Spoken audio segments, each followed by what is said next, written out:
Amada congregação do Senhor Jesus Cristo, Deus nos prometeu o seu Filho. Cada um de nós, como filhos e filhas de Deus, somos chamados a crer na promessa do Filho de Deus. Os irmãos, lembrem-se que essa promessa já foi feita ao povo de Deus desde o princípio do mundo.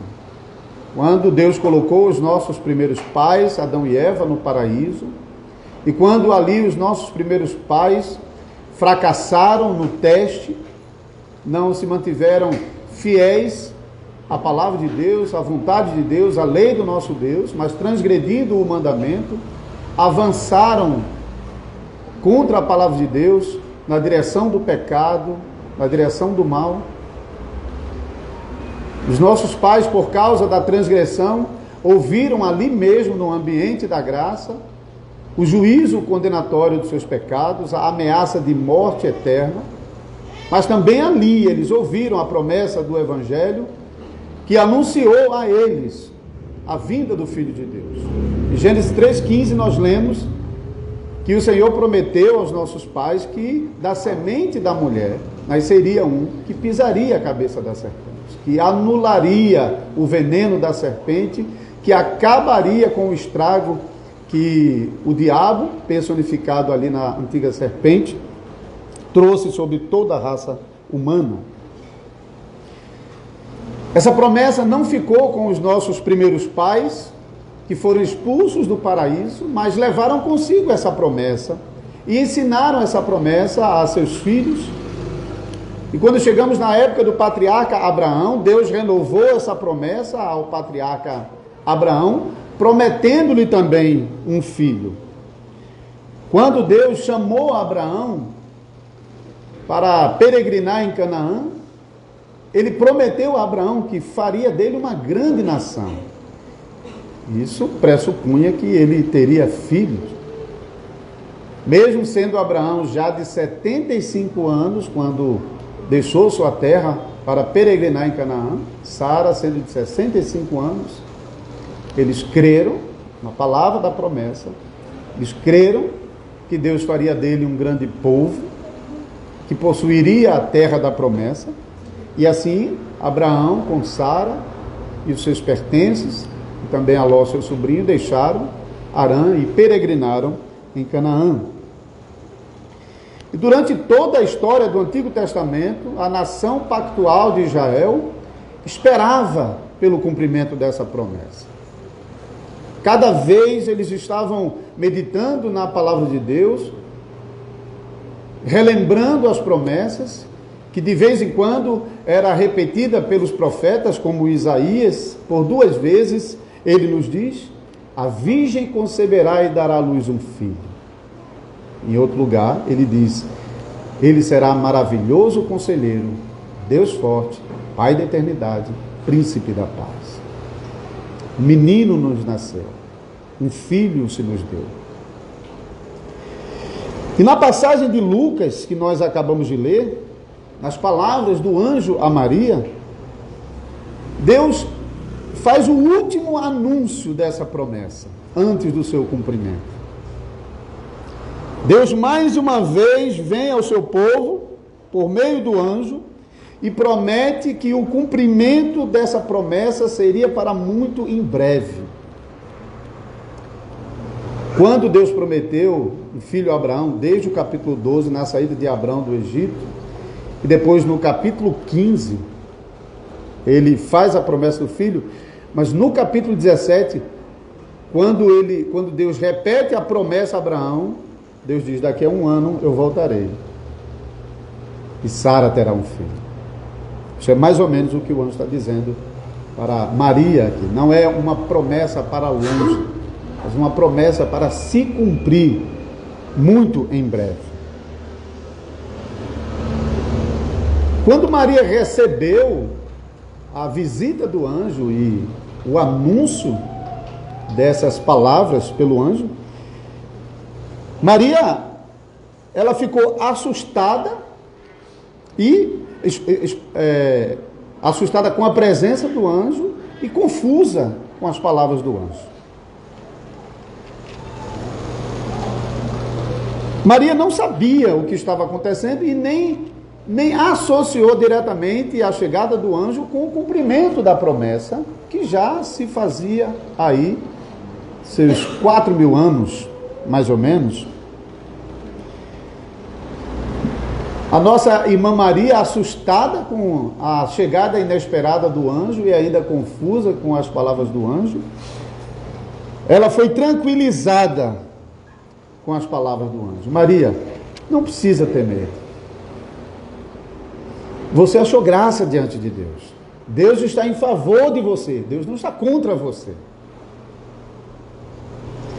E o anjo também, além de tranquilizar o coração de Maria, que ela não precisava ter medo, porque ele não foi enviado por Deus para castigá-la, para puni-la por alguma coisa, mas para favorecê-la, o anjo também enche o coração de Maria de expectativa e de entusiasmo quando diz para ela: você foi escolhida para dar à luz ao Filho de Deus, ao Messias prometido de Israel.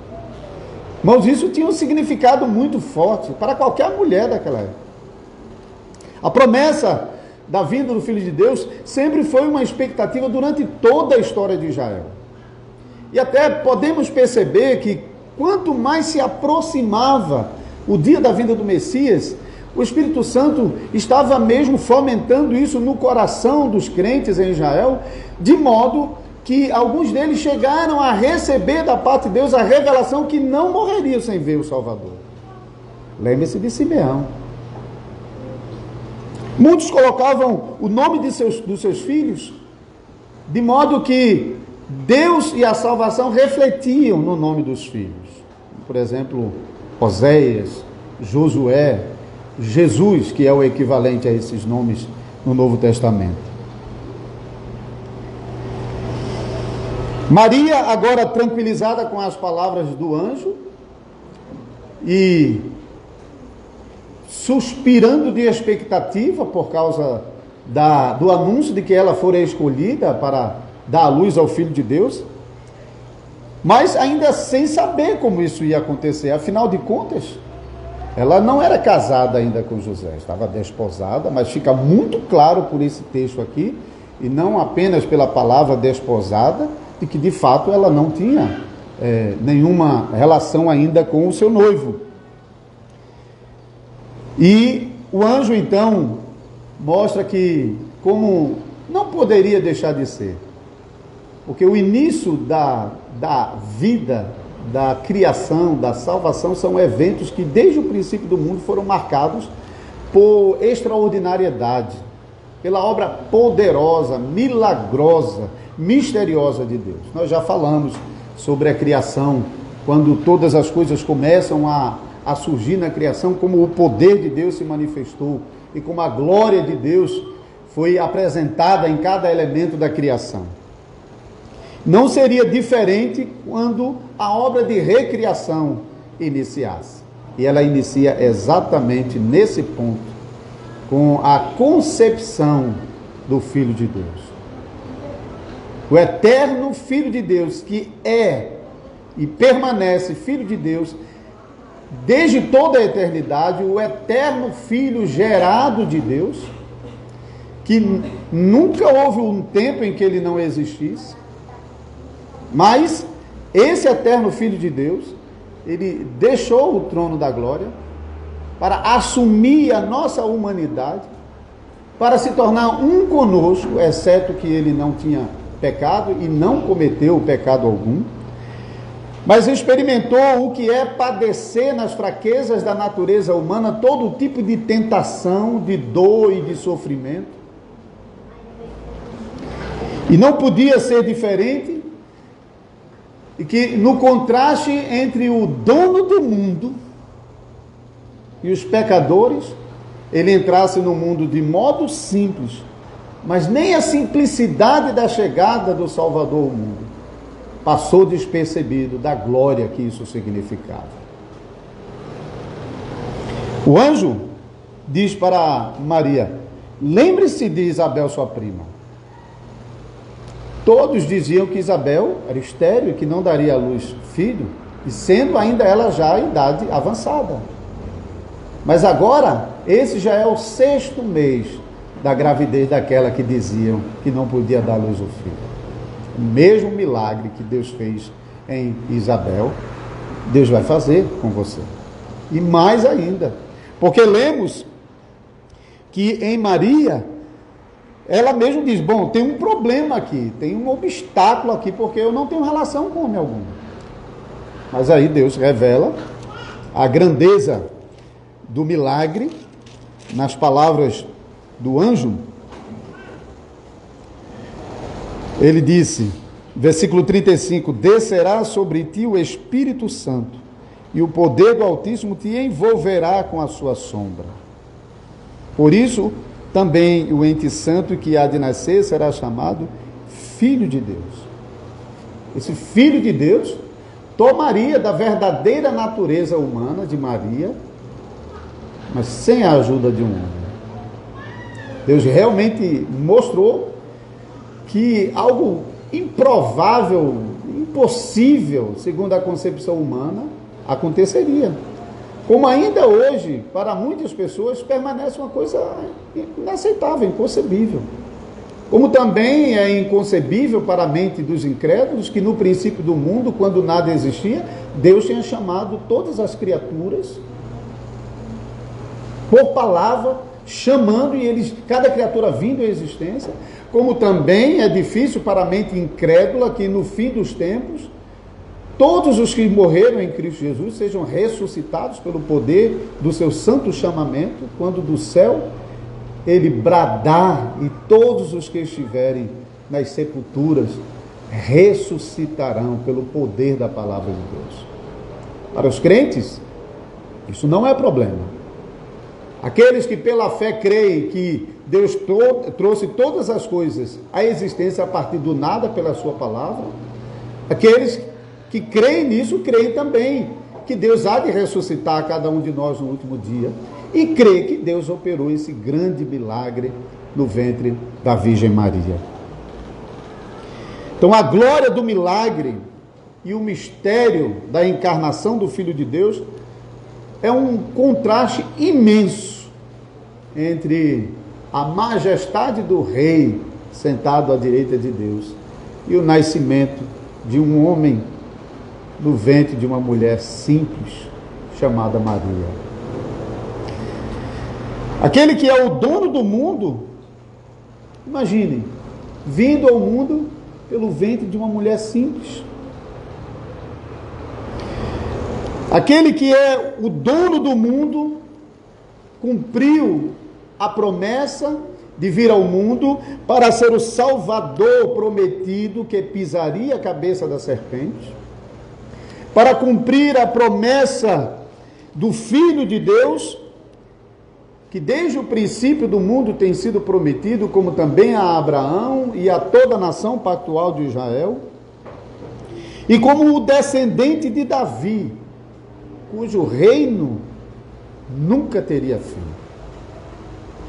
Para um israelita, isso dizia muita coisa, porque o reinado de Davi se tornou o reino messiânico por referência. Israel nunca experimentou um momento áureo como no tempo de Davi e de Salomão, mas especialmente no reinado de Davi. O reinado de Davi passou a ser usado como referência pelos profetas para anunciar que o Filho de Deus seria da descendência de Davi e que ele se sentaria no seu trono e governaria para todo sempre. Jesus veio, e também lemos aqui nas palavras do anjo a Maria, ele será grande, versículo 32, e será chamado Filho do Altíssimo. Deus, o Senhor, lhe dará o trono de Davi, seu pai, e ele reinará para sempre sobre a casa de Jacó, e o seu reino não terá fim. Maria ouviu o anúncio, o último dos anúncios da promessa do Filho de Deus, que seria enviado ao mundo para a salvação de todo aquele que crê. Da mesma maneira que Maria, ela foi desafiada a crer na promessa, também cada um de nós somos desafiados a crer na promessa do Filho de Deus. Vocês creem? Pode parecer óbvio essa pergunta. Maria creu. Observe as palavras de Maria no versículo 38. Então disse Maria: aqui está a serva do Senhor, que se cumpra em mim conforme a tua palavra. A Maria assustada do começo, a Maria confusa com as palavras da promessa, a Maria ainda sem saber como isso seria possível, agora é uma Maria crente e disposta a passar por tudo que o Senhor tivesse determinado para o cumprimento da sua palavra. Crer em Jesus, irmãos, é mais ou menos aquilo que Maria está externando aqui nessa resposta que ela deu. Crer em Jesus não é uma mera aceitação, um mero interesse particular nos benefícios que Jesus supostamente tem a oferecer. Muitas vezes, essa aceitação interesseira é comparada a um Jesus que bate na porta e fica esperando para saber qual é a decisão e o julgamento que as pessoas irão tomar acerca dele, se irão aceitá-lo ou não. Mas a fé diz coisa diferente. A fé não é interesseira. A fé não é uma mera aceitação. Mas a fé é um ajoelhar-se, se não fisicamente, mas espiritualmente. É um curvar o coração debaixo do senhorio de Cristo para dizer: Senhor, faz a tua vontade em mim. Isso é o que Maria está fazendo aqui. Aqui está a tua serva, que se cumpra em mim conforme a tua palavra.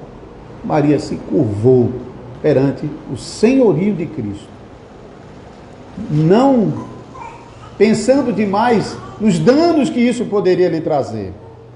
Como a gente verá hoje à noite, foi um trabalho muito grande para José e Maria, para darem a luz a essa criança. Mas eles eram crentes, a fé deles era verdadeira, não era interesseira.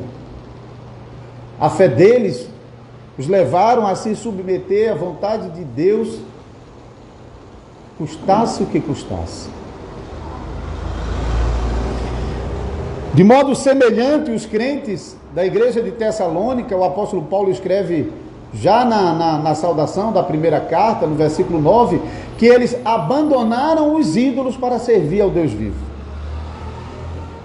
Isso não significava coisa pouca. Não era simplesmente dizer: não quero mais esse aqui não, agora eu vou seguir Jesus. Porque abandonar os ídolos era rejeitar a própria nacionalidade deles como tessalônicos. E trazer sobre ele a fúria de toda a cidade, como de fato aconteceu. Nós já ouvimos pregação sobre isso aqui. Mas crer no Filho de Deus envolve todo o nosso ser.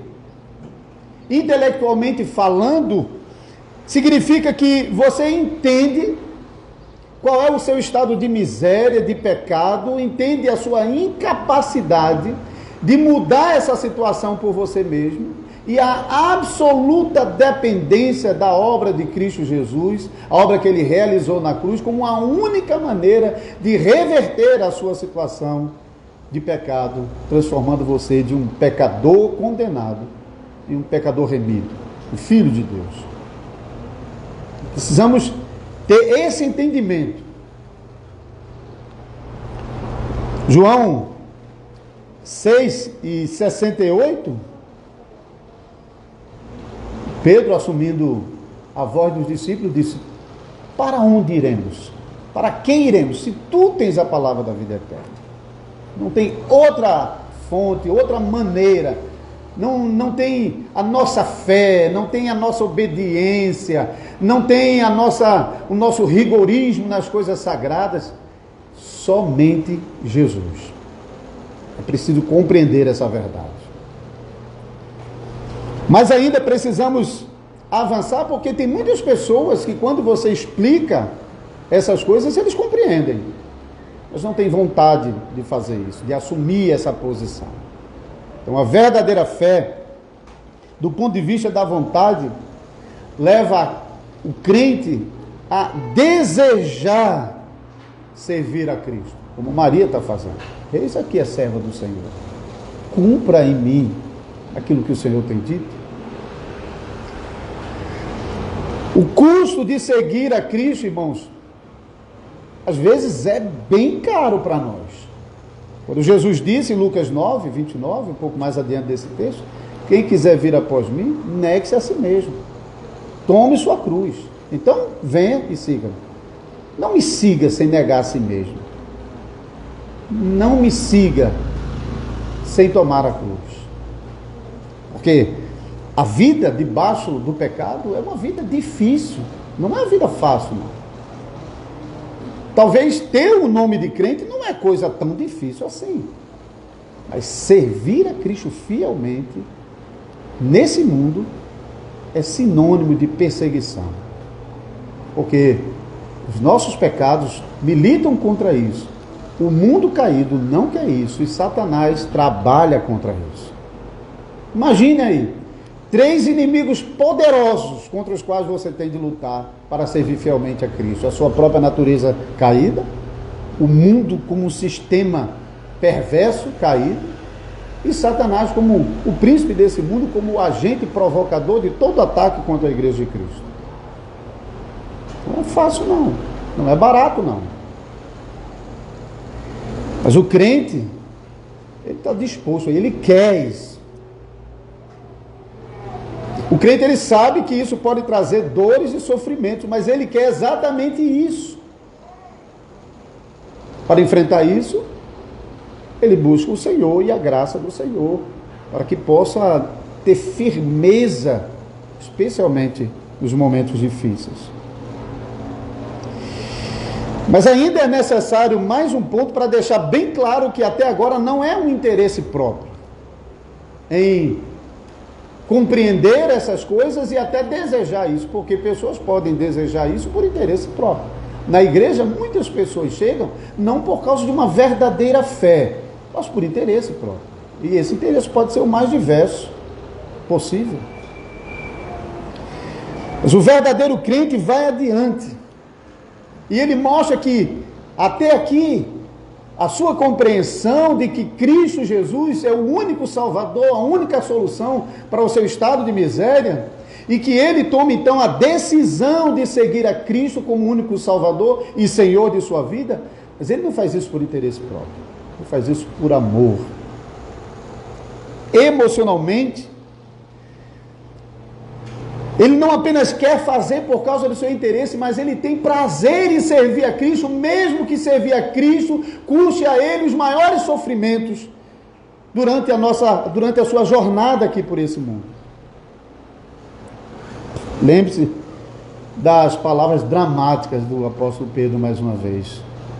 Depois de já ter respondido isso ao Senhor, ele pela terceira vez, com tristeza, diz o texto, ele diz: Senhor, Tu sabe todas as coisas.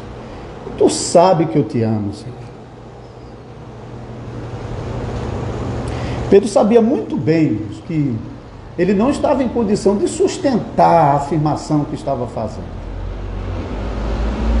Mas era sincera, era verdadeira.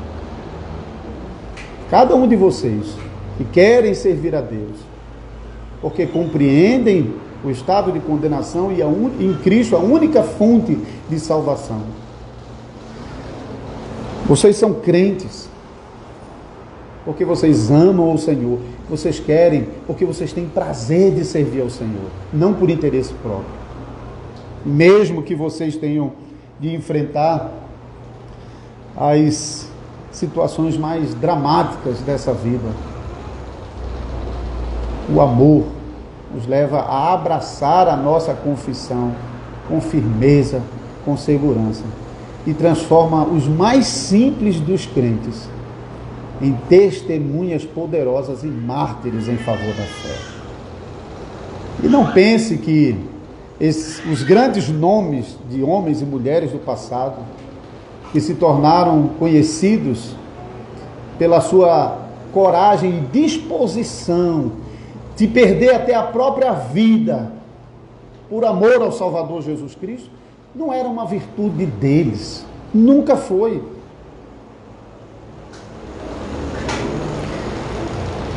Para não citar os exemplos do passado dos pais da igreja, mas mais próximos da gente, no período da Reforma Protestante, famílias inteiras subiam o cadafalso para entregarem o seu pescoço à corda, cantando salmos,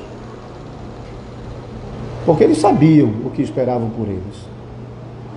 Eles sabiam que, alcançando a morte ali, não é que eles não sentiram dor, não sentiram medo, mas eles foram consolados e confortados com a promessa de Deus, assim como Maria foi confortada com essas palavras por meio do anjo, de modo que ela realmente sai dali pronta para fazer exatamente o que Deus tinha planejado para ela. Assim também nós temos da parte de Deus essa promessa, que Deus vai nos conceder o que é necessário nos momentos difíceis da vida. Não tenham dúvida disso. O Deus que enviou o seu Filho ao mundo para a salvação das nossas almas, Ele é o Deus do impossível, Deus de milagre, Deus de poder. Portanto, crer no Filho não é somente um entendimento intelectual, não é somente um desejo, mas é um entendimento e um desejo promovidos em um coração que foi transformado pelo Espírito Santo e que ama a Deus. Por isso, crer no Filho de Deus. Vocês responderam sim a pergunta no começo. É aceitar tudo o que a Bíblia revela sobre ele. Tudo. Os catecúmenos devem estar pensando, isso é domingo 7, pergunta e resposta 21. É crer em tudo o que a Bíblia revela sobre o Filho de Deus. Mas tem outro lugar do catecismo que nos acrescenta algo importante. É crer em Jesus e achar nele e somente nele tudo o que nós precisamos para a nossa salvação. Isso é domingo 11. Domingo 11, pergunta 30. Crer no Salvador Jesus Cristo é viver uma vida completamente dominada pelo Salvador que nós cremos. Crê nisso. Amém. Amém.